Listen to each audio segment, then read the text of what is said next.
Bizim qazlar mübadiləsi bu saydığınız strukturlardan hansında gedirdi Aylin? Alveolarda. Alveollarda. Çünki alveolların üzərində nə var idi Ayla? Alveolar nazik olur, olan üzerine kapilyar olur. Oradan keçir qana. Nə keçir oradan qana?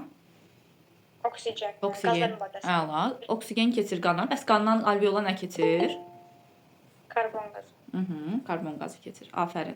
Demək, nəfəs aldığımız havanın tərkibində neçə faiz idi oksigen? Yağmur de görüm. Yoxsa yağmur qoşulmayıb? Qoşuldun Yağmur. Ben qoşulmuşam. Mən sol istəyirəm, bir dənə deyirsiniz. Yağmur, nəfəs aldığımız havanın tərkibində oksigen nə qədər idi? Neçə faiz idi? Eşitmirəm.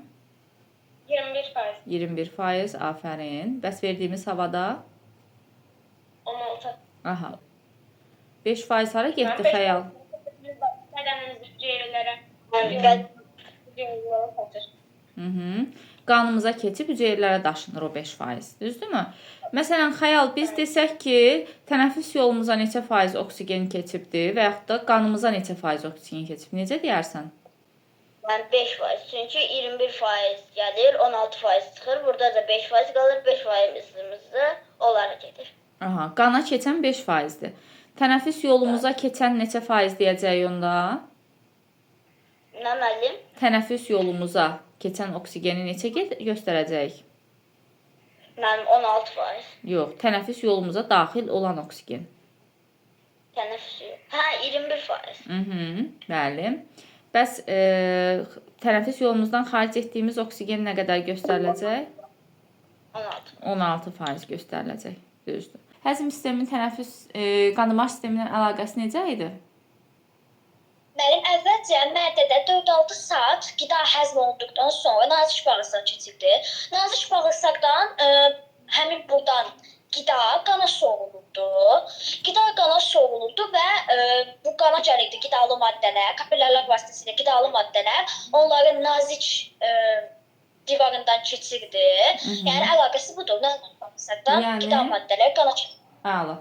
Yəni həzm sisteminə aiddir nazik bağırsaq. Oradan da qida keçdi bizim qandamar sistemimizə. Demək, həzm sistemi ilə qandamar sisteminin belə bir əlaqəsi oldu. Yaxşı. Bəs Aylin de görüm ifrazat sistemi ilə əlaqəsi necə idi?